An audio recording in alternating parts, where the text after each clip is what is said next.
నమస్కారం కట్టారావానికి స్వాగతం. ముందుగా ప్రధాన అంశాలు.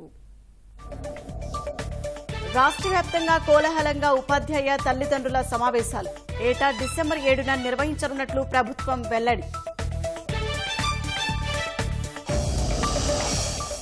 ప్రైవేటుకు దీటుగా ప్రభుత్వ బడులను తీర్చిదిద్దుతామన్న సీఎం. పాఠశాలల నుంచే డ్రగ్స్ వ్యతిరేక పోరాటం చేద్దామనే పిలుపు.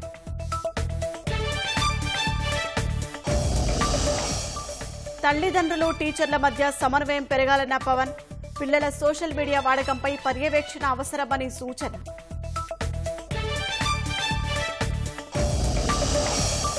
విద్యుత్ ఉత్పత్తితో పాటు ఆదా కూడా ముఖ్యమన్న సీఎం. ఖర్చు తగ్గించేలా అవగాహన కోసం వర్సిటీ పెడతామని వెల్లడి.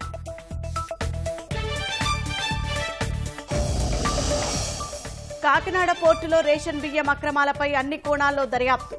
తప్పులు చేసిన వారిపై కఠిన చర్యలు తప్పవని నాదెండ్ల వెల్లడి. తెలంగాణలో రోడ్డు ప్రమాదంపై కుటుంబ సభ్యుల కన్నీరు మున్నీరు. 5 యువకులు విగత జీవులుగా మారడంతో మిన్నంటిన రోదనలు.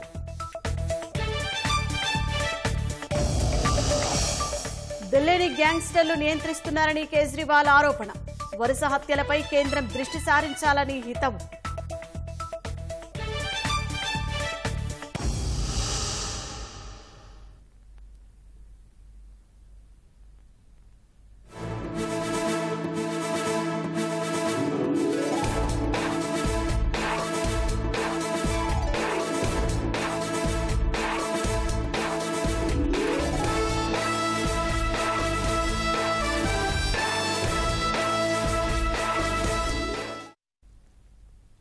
మెగా పేరెంట్స్ టీచర్స్ కార్యక్రమం విద్యార్థుల జీవితాలను మార్చే అద్భుత ఆలోచన అని ముఖ్యమంత్రి చంద్రబాబు అన్నారు. ఏటా డిసెంబర్ 7న దీన్ని నిర్వహిస్తామని తెలిపారు. పిల్లలకు చదువే అసలైన ఆస్తి అన్న ముఖ్యమంత్రి వారికి ఉత్తమ భవిష్యత్తు అందించాల్సిన బాధ్యత ప్రతి ఒక్కరిపై ఉందన్నారు. ప్రైవేటు స్కూళ్ల కంటే మిన్నగా ప్రభుత్వ పాఠశాలల పిల్లలను తీర్చిదిద్దుతామని స్పష్టం చేశారు. బాపట్ల మున్సిపల్ ఉన్నత పాఠశాలలో మెగా పేరెంట్స్ అండ్ టీచర్స్ కార్యక్రమాన్ని సీఎం చంద్రబాబు ప్రారంభించారు. క్రీడాకారులతో సరదాగా కాసేపు సీఎం టగ్ ఆఫ్ వార్ ఆడారు. విద్యార్థులు వేసిన రంగవల్లులను పరిశీలించారు. విద్యాశాఖ మంత్రి నారా లోకేష్ తో కలిసి విద్యార్థులు తల్లిదండ్రులతో ముఖాముఖి నిర్వహించారు. పిల్లల విద్యాభ్యాస సామర్థ్యాలను పరీక్షించారు. పిల్లలకు చదివే ఆస్తి అన్న సీఎం వారి ప్రగతిని ఎప్పటికప్పుడు సంక్షిప్త సందేశాల ద్వారా తల్లిదండ్రులకు తెలియజేస్తామని చెప్పారు. విద్యార్థులు సెల్ ఫోన్లు మత్తుకు బానిసలు కాకుండా జాగ్రత్త పడాలని పిలుపునిచ్చారు.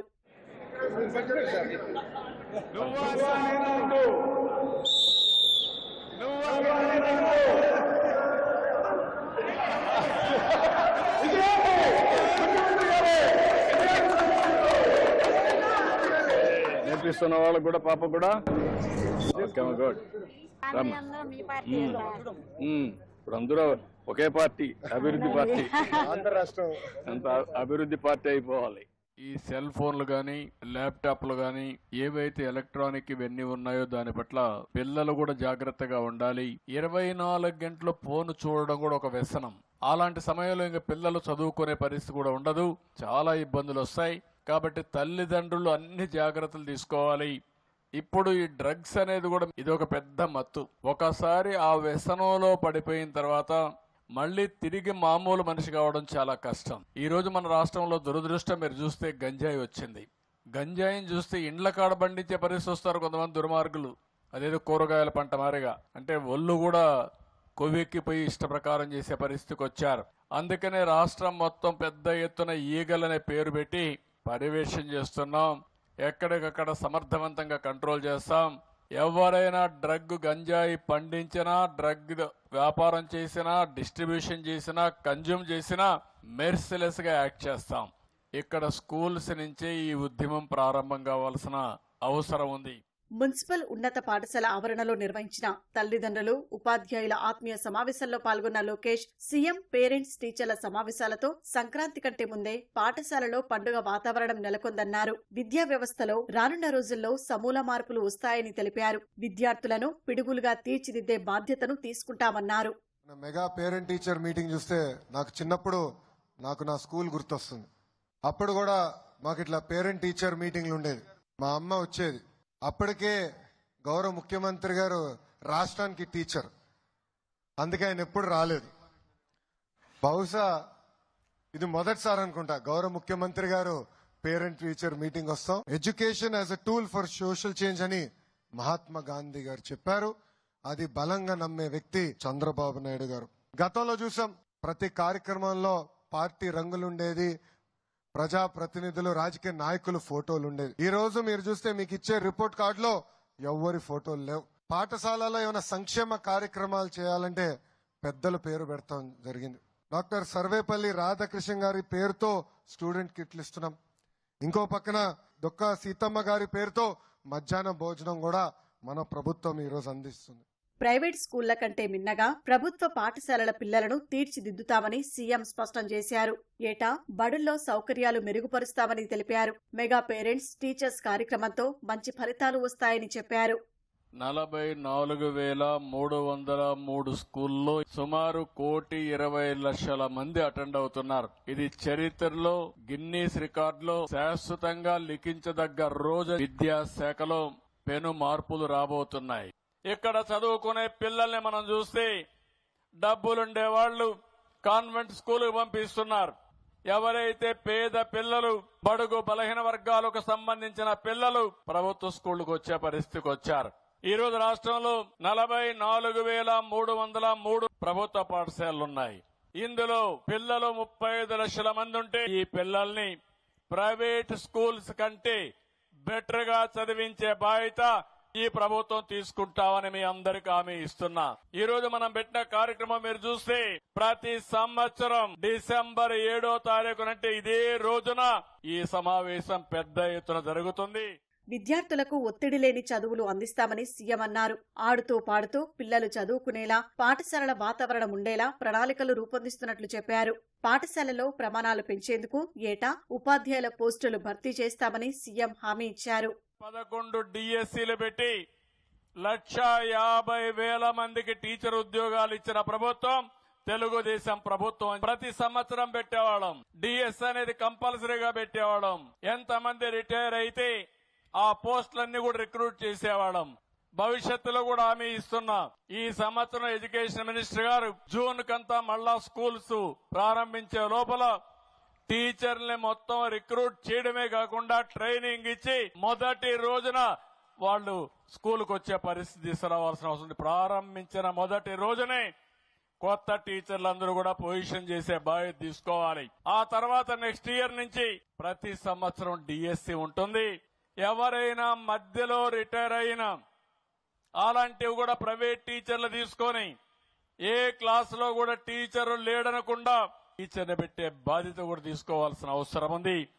తొందరలోనే 16,347 మెగా టీచర్లు కూడా రిక్రూట్ చేస్తాం. చిన్నపిల్లలు రాసిన మనబడి పుస్తకాన్ని సీఎం ఆవిష్కరించారు. విద్యార్థులతో కలిసి చంద్రబాబు, లోకేష్ మధ్యాహ్న భోజనం చేశారు. మీ నాన్న ఏం చేస్తారమ్మా?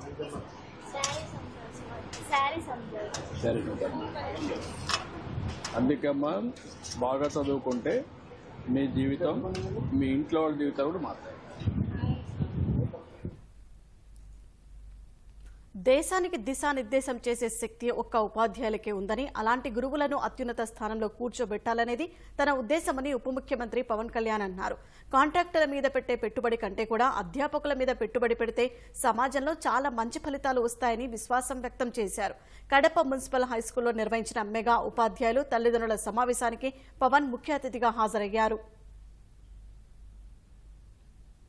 మీ తల్లిదండ్రులు, ఒకళ్ళ అధ్యాపకులు కానీ ఎవరైనా సరే పెద్దలు, స్కూల్ నడిపే పెద్దలు ఎవరైనా తప్పు చేస్తే మీరు దృష్టికి తీసుకొస్తే ఖచ్చితంగా దాన్ని సరిదిద్దుకుంటారు. దానికంటే ముందుగా మీరు కూడా చాలా బాధ్యతగా ఉండాల్సిన అవసరం ఉంది. మీ బిడ్డలు ఎక్కడున్నారు, ఏం చేస్తున్నారు, ఎంత సమయం గడుపుతున్నారు, టాబ్లెట్స్ని సద్వినియోగం చేస్తున్నారా, లేదంటే అవసరానికి మించి వాడుతున్నారా, చెప్పిన పర్పస్ కాకుండా దేనికదన్నా వాడుతున్నారా, ఇవన్నీ కూడా మీ దృష్టిలో ఉంటే ఇంట్లోనే కొంత కరెక్ట్ చేయాల్సిన అవసరం ఉంది. తర్వాత స్కూల్స్. అది ఒక దేశాన్ని చంపేయడం అంటే మత్తు మందుకి అలవాటు చేస్తే దేశం చచ్చిపోతుంది.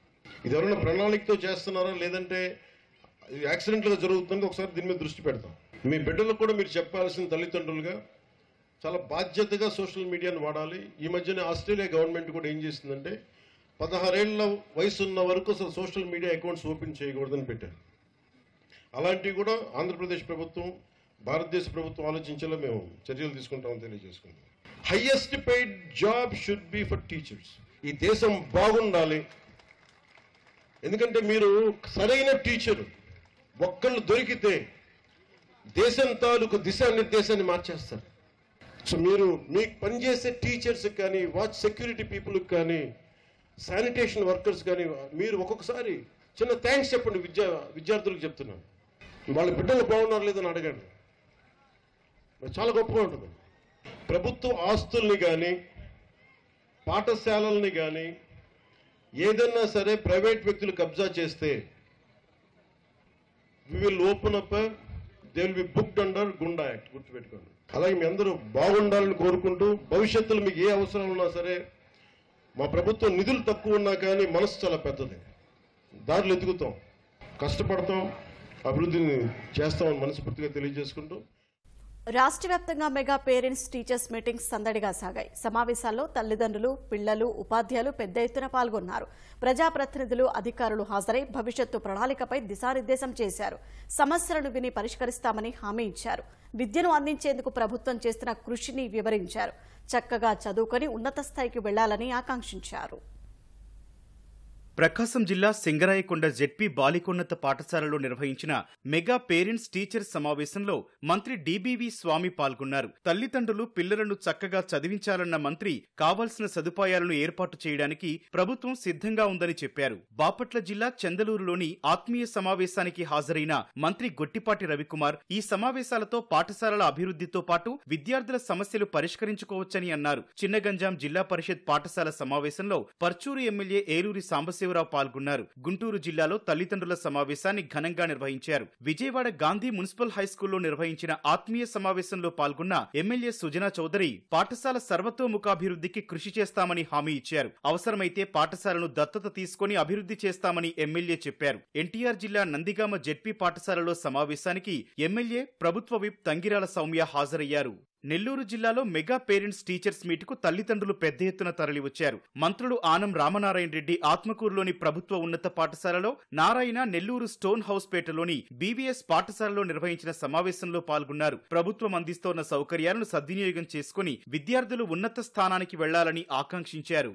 కార్పొరేట్ స్థాయిలో ప్రభుత్వ పాఠశాలలను తీర్చిదిద్దేందుకు ముఖ్యమంత్రి చంద్రబాబు కృషి చేస్తున్నారని మంత్రి టీజీ భరత్ కర్నూలులోని ఇందిరాగాంధీ మెమోరియల్ మున్సిపల్ పాఠశాల సమావేశంలో చెప్పారు. ప్రభుత్వం పాఠశాలలను బలోపేతం చేసేందుకు కృషి చేస్తుందని క్రీడా శాఖ మంత్రి మండిపల్లి రాంప్రసాద్ రెడ్డి చెప్పారు. అన్నమయ్య జిల్లా రాయచోటిలోని చెన్నముక్కపల్లి జెడ్పీ ఉన్నత పాఠశాలలో జరిగిన ఉపాధ్యాయులు, తల్లిదండ్రుల సమన్వయ సమావేశానికి ఆయన ముఖ్య అతిథిగా హాజరయ్యారు. పాఠశాలల అభివృద్ధికి పూర్వ విద్యార్థులు, దాతలు ముందుకు రావాలని తిరుపతిలోని జెడ్పీ ఉన్నత పాఠశాలలో నిర్వహించిన సమావేశంలో పిలుపునిచ్చారు. అనంతపురం జిల్లా వ్యాప్తంగా పేరెంట్స్ టీచర్స్ మీట్ ను హుషారుగా నిర్వహించారు. అనకాపల్లి జిల్లా నాతవరం మండలం డి ఎర్రవరంలో నిర్వహించిన సమావేశంలో సభాపతి అయ్యన్న పాత్రుడు ముఖ్య అతిథిగా పాల్గొన్నారు. విశాఖలో నిర్వహించిన సమావేశంలో ఎమ్మెల్యే గంటా శ్రీనివాసరావు, ఎంపీ శ్రీభరత్ పాల్గొని విద్యార్థులకు దిశానిర్దేశం చేశారు. శ్రీకాకుళం జిల్లా కోటబొమ్మాళి జెడ్పీ పాఠశాలలో నిర్వహించిన సమావేశంలో మంత్రి అచ్చెన్నాయుడు, అధికారులు పాల్గొన్నారు. గత 5 ఏళ్ల వైసీపీ ప్రభుత్వం విద్యా వ్యవస్థను నిర్వీర్యం చేసిందని మంత్రి విమర్శించారు. విజయనగరం జిల్లా కుమరాం ఉన్నత పాఠశాలలో జరిగిన సమావేశంలో మంత్రి కొండపల్లి శ్రీనివాస్, పార్వతీపురం మన్యం జిల్లా మక్కువలో నిర్వహించిన సమావేశంలో మంత్రి సంధ్యారాణి పాల్గొన్నారు. నర్సీపురంలో మెగా పేరెంట్స్ డే వేడుకలకు మంత్రి నాదెండ్ల మనోహర్ హాజరయ్యారు. పిల్లలను ఉన్నతంగా తీర్చిదిద్ది దేశానికి సేవ చేసే స్థితికి చేర్చాలని, ఇందుకు ఉపాధ్యాయులు, తల్లిదండ్రులు బాధ్యత తీసుకోవాలని కోరారు. అల్లూరి జిల్లా వ్యాప్తంగా సందడిగా సమావేశాలు జరిగాయి. డ్రగ్స్, మాదక ద్రవ్యాలతో జీవితాలు నాశనమవుతాయన్న ప్రజాప్రతినిధులు, అధికారులు, విద్యార్థులు వాటికి దూరంగా ఉండాలని పిలుపునిచ్చారు. కాకినాడ పోర్టు నుంచి అక్రమంగా బియ్యం తరలించిన వారిపై త్వరలోనే చర్యలు ఉంటాయని పౌర సరఫరాల శాఖ మంత్రి నాదెండ్ల మనోహర్ తెలిపారు. విజయనగరం జిల్లా బొబ్బిలిలో పర్యటించిన ఆయన రేషన్ బియ్యం అక్రమ రవాణాపై ప్రత్యేక నిఘా ఉంచినట్లు చెప్పారు. గత 3 ఏళ్లలో 1.31 లక్షల మెట్రిక్ టన్నుల బియ్యాన్ని విదేశాలకు తరలించారని ఆరోపించారు. బియ్యం వాహనాల పేరుతో ఖజానాపై 1650 కోట్ల భారం మోపారని, ప్రజలకు మాత్రం ఒరిగిందేమీ లేదన్నారు.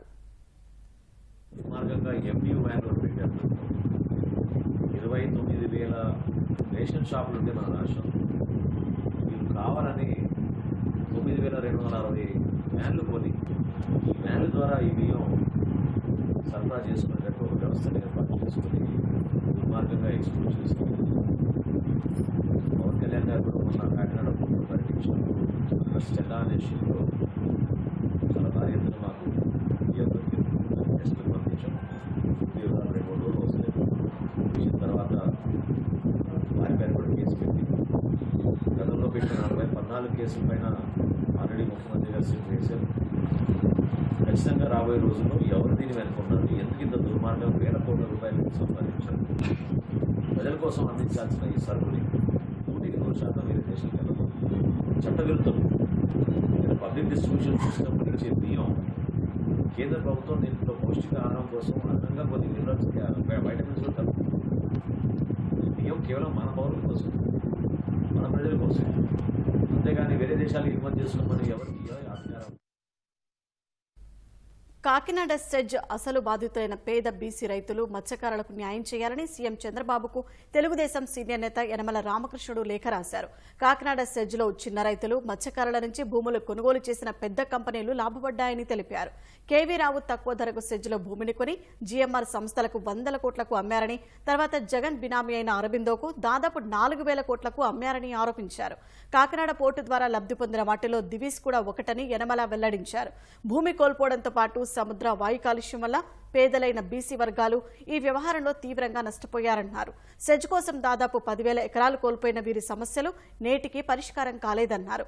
కోన అటవీ వాసులకు అనుకూలంగా ప్రభుత్వం చర్యలు ప్రారంభించకుంటే వారి వాస్తవ సమస్యల కోసం నిరంతరం పోరాడాల్సి వస్తుందని అన్నారు. వీరి సమస్యల పరిష్కారానికి ఇప్పటికే చెన్నైలోని ఎన్జీటీ కేంద్ర పర్యావరణ మంత్రిత్వ శాఖ, ఏపీ పొల్యూషన్ బోర్డులకు లేఖలు రాశారని యనమల వెల్లడించారు. పేదల నుంచి తక్కువ ధరకు బలవంతంగా భూములు కొనుగోలు చేసింది వైసీపీ నేతలేనని ఆరోపించారు. వైసీపీ ప్రభుత్వంలోని మంత్రి, స్థానిక ఎమ్మెల్యేలు రైతుల్ని మోసం చేసిన వారిలో ఉన్నారని అన్నారు. సమగ్ర విచారణ జరిపించి ప్రభుత్వం ఆ భూములను అసలు రైతులకు ఇప్పించాలని డిమాండ్ చేశారు. కబ్జా భూములు కావడంతో అక్రమ రిజిస్ట్రేషన్లను రద్దు చేయవచ్చని అన్నారు. తీవ్ర ఆందోళనలు జరగకుండా ఉండేందుకు పొల్యూషన్ బోర్డు సభ్యుడు, ఎన్జీటీ ప్రతినిధి, ఇతర విభాగ అధికారులతో ఓ కమిటీని ఏర్పాటు చేసి సమస్య పరిష్కరించాలని కోరారు. కేవీ రావు కూడా నష్టపోయిన వారికి న్యాయం చేయలేదని అన్నారు. భిక్షాట్ల బారి నుంచి బీసీ రైతులు, మత్స్యకారులను రక్షించాలన్న యనమల రామకృష్ణుడు అప్పుడే నిజమైన ప్రజాస్వామ్యం ఉంటుందని స్పష్టం చేశారు. ఏలూరు జిల్లా దెందులూరు వైసీపీ మాజీ ఎమ్మెల్యే అబ్బాయి చౌదరి ఇంటి వద్ద శ్రీపర్రు గ్రామస్తులు ఆందోళన చేపట్టారు. చేపల చెరువులకు సంబంధించిన లీజు డబ్బులు ఇవ్వకుండా అబ్బాయి చౌదరి మోసం చేశారని ఆందోళనకారులు ఆరోపించారు. అబ్బాయి చౌదరి ఇంటి ముందు వంటవార్పు చేపట్టి నిరసన తెలిపారు. లీజు డబ్బు చెల్లించే వరకు ఆందోళన విరమించమని తేల్చెప్పారు.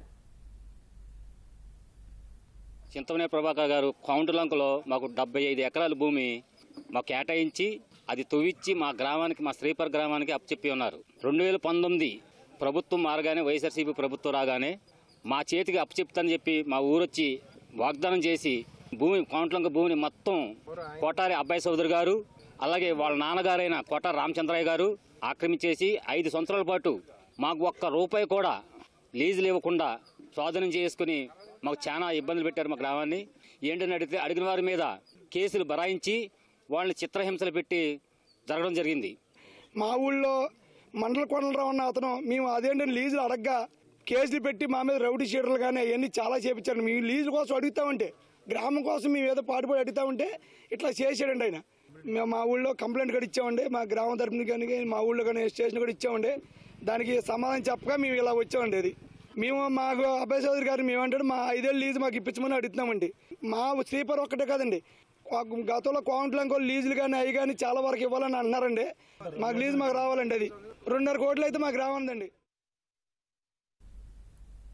విద్యుత్ రంగంలో ఏపీని నంబర్ 1 చేయడమే లక్ష్యంగా పనిచేస్తున్నట్లు సీఎం చంద్రబాబు తెలిపారు. విజయవాడలో జరిగిన ఉర్జావీర్ కార్యక్రమంలో కేంద్ర విద్యుత్ శాఖ మంత్రి మనోహర్ లాల్ ఖట్టర్తో పాటు కలిసి ఆయన పాల్గొన్నారు. విద్యుత్తును ఉత్పత్తి చేయడంతో పాటు ఆదా చేయడం కూడా కీలకమన్న సీఎం అందుకు ప్రభుత్వం, ప్రజలు కలిసి పనిచేద్దామని పిలుపునిచ్చారు. విద్యుత్ రంగంలో ఆదా కోసం ఉర్జావీర్ కార్యక్రమం ఎంతగానో ఉపయోగపడుతుందని కేంద్ర మంత్రి ఖట్టర్ అన్నారు. ऊर्जा वीर के अंदर कई लाभ होने वाले हैं. पावर यानी एनर्जी की एफिशिएंसी के माध्यम से एनर्जी की जो हमारी सेविंग है एक वो तो है ही है, लेकिन इन ऊर्जा वीर को जो हमारे नौजवान नवयुवतियां चाहे सेल्फ हेल्प के माध्यम से चाहे अन्य वीरों के माध्यम से हम उनको रोजगार भी दे सकते हैं. और इस रोजगार देने के लिए एक प्रोग्राम सारा बनाया गया कि कैसे किसी एक बेरोजगार आदमी को अपनी आय बढ़ाने के लिए, इनकम बढ़ाने के लिए कैसे उसको सक्षम बनाया जाए। टारगेट रखा है, मुझे खुशी है कि 1 लाख ऊर्जा वीर ये आंध्र प्रदेश में बनाने का टारगेट रखा गया है। 15 दिन इस कार्यक्रम को इन्होंने ऑनलाइन पहले चालू कर दिया रजिस्ट्रेशन, और खुशी की बात है कि इन 15 दिनों में 12,000 रजिस्ट्रेशन ये हो चुके हैं।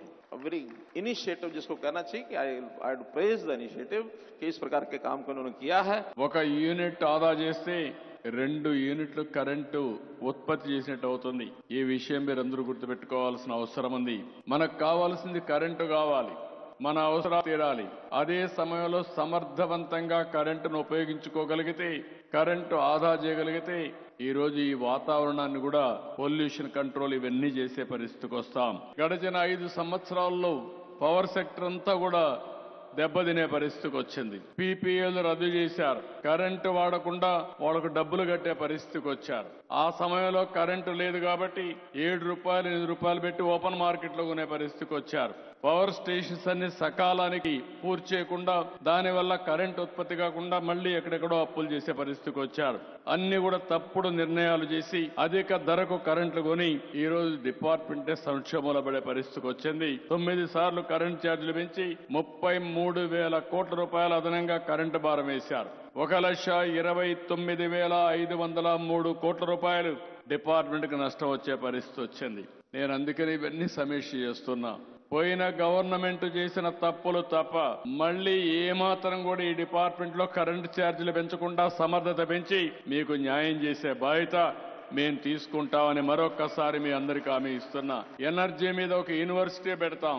ఖర్చు ఎట్టు తగ్గించాలి, గ్రీన్ ఎనర్జీకి ఎట్లా వెళ్ళాలి, దాని తర్వాత గ్రీన్ హైడ్రోజన్ గాని నైట్రోజన్ గాని అనేక విషయాల్లో ఏమేం చేయాలో అవన్నీ కూడా వర్కౌట్ చేస్తున్నాం. దీనికి కూడా ముందుకు పోతాం. మళ్లీ ఒకటే చెప్తున్నా, కరెంటు ఉత్పత్తి చేయడం ఎంత ముఖ్యమో కరెంటును ఆదా చేయడం కూడా అంతే ముఖ్యం. మీలో చైతన్యం కావాలి, మీలో అవగాహన పెరగాలి. ప్రభుత్వం ప్రజలు కలిసి చేస్తే ఇది సాధ్యమవుతుంది. విశాఖ విమానాశ్రయంలో వర్షం పొగమంచు కారణంగా విమానాల రాకపోకలపై ప్రభావం చూపింది. ఢిల్లీ నుంచి రావాల్సిన విమానాన్ని భువనేశ్వర్కు మళ్లించారు. హైదరాబాద్, బెంగళూరు నుంచి విశాఖకు రావాల్సిన విమానాలను దారి మళ్లించారు. పొగమంచు విమానాశ్రయంలో ఎక్కువగా ఉండడంతో విమానాల రాకపోకలను దారి మళ్లించినట్లు విమానాశ్రయ అధికారులు తెలిపారు.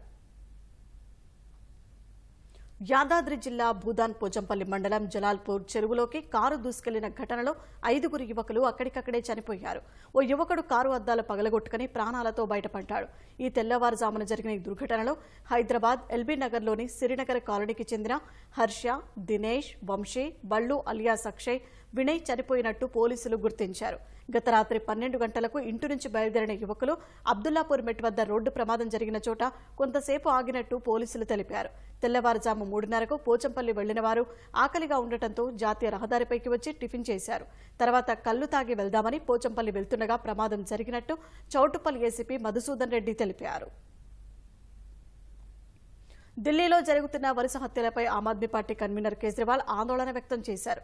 ఒకే రోజు 3 వేర్వేరు ప్రాంతాల్లో చోటు చేసుకున్న హత్యలపై స్పందించిన ఆయన ఢిల్లీని గ్యాంగ్స్టర్లు నియంత్రిస్తున్నారని ఆరోపించారు. శాంతి భద్రతలు రోజురోజుకు క్షీణిస్తున్నా కేంద్ర హోంమంత్రి అమిత్ షా ఏమీ పట్టనట్టు వ్యవహరిస్తున్నారని ఆరోపించారు.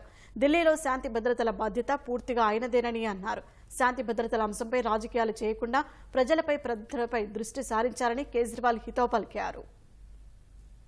देखिए, दिल्ली की कानून व्यवस्था बहुत भयावह हो गई है. लॉ एंड ऑर्डर की बहुत बुरी हालत हो गई है और खुलेआम गोलीबारी हो रही है, खुलेआम चाकूबाजी हो रही है. इतनी हिम्मत कैसे हो गई?